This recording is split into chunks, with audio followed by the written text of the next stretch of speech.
I want you to close your eyes. Picture yourself in a vehicle winding down these beautiful roads. You pass a waterfall. You pass these dramatic fjord cliffs. You pass a lava field. You pass a black sand beach. And if you're wondering, what planet is that? It's just the Ring Road of Iceland.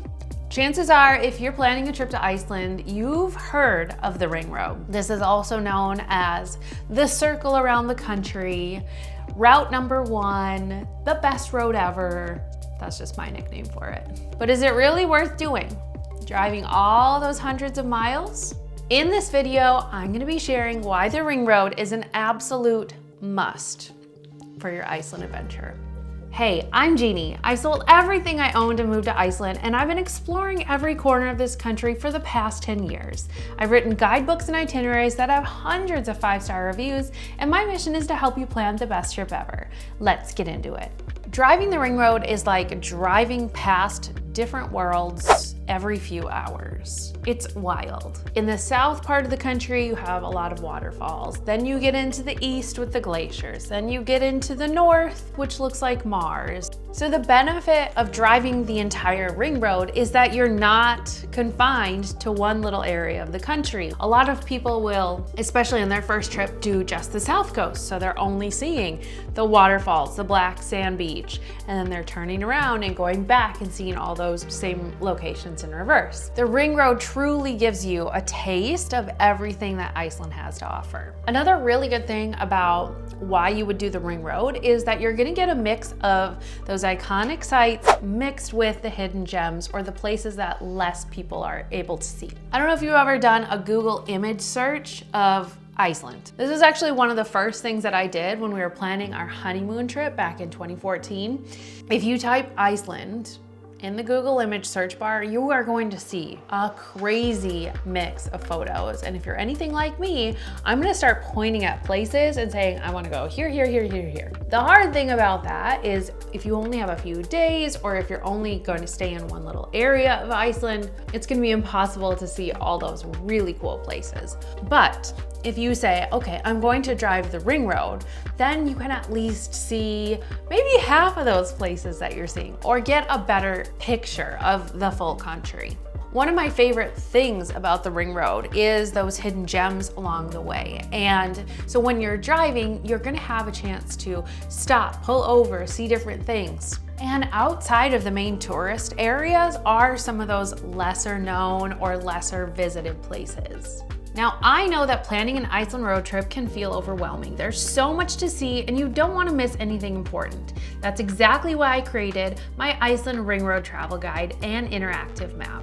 This guide has everything you need, from the iconic landmarks to hidden gems, accommodation recommendations, food stops, and even an accompanying Google map that makes navigating effortless. Grab your copy now, link is in the description below. Okay, let's talk about the freedom to explore. I don't know if you've heard me say this in different videos, but there aren't that many roads in Iceland. And by that I mean, the Ring Road really does circle around the country, and there are roads that jut off, of course. But here's the thing about the South Coast that you might not know. The South Coast, I feel, is especially one of those places where there just aren't as many detours to take. It's not until you start getting into the east, the north, and the west that you're able to kind of jump off the main route and explore those areas. So for example, one of my favorite places to do that is the east, because the Ring Road actually cuts off the fjords of the east. And so there are some really beautiful places and tiny little villages that you can just day trip out to or just take a few hours and go out and explore and see. Similarly, in the north as well, you have the village of Húsavík, you have the Tröllaskagi Peninsula. These places are not on the Ring Road, you have to do a detour.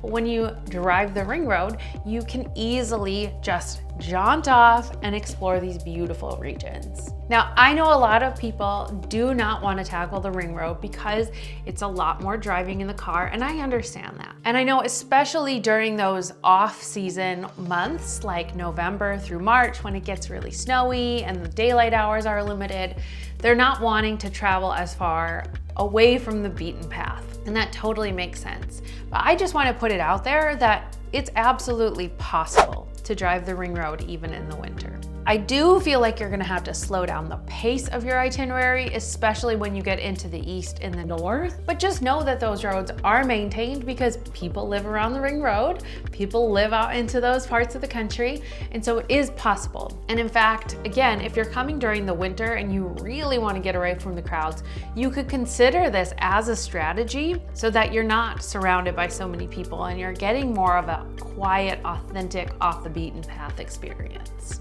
Which brings me to my last point, and that is escaping the crowds. And I would say no matter the time of year, less people are driving the ring road than they are simply driving places like Reykjavik, the Golden Circle, and the South Coast. Even the West and Snæfellsnes a bit because it's more accessible from Reykjavik. You don't have to drive as far. Fewer people are venturing off into the east and north.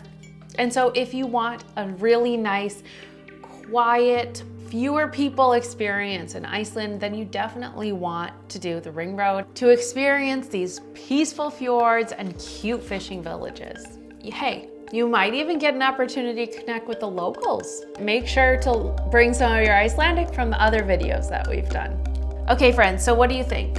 Have I convinced you? Will you be adding the ring road to your itinerary, or are you just gonna stick to what we know and the South Coast and all the easy to get to places? Let me know in the comments below, and I can't wait for you to experience any of Iceland, no matter what you choose. And if you're serious about planning the perfect Iceland trip, check out my video about the biggest mistakes to avoid when driving in Iceland.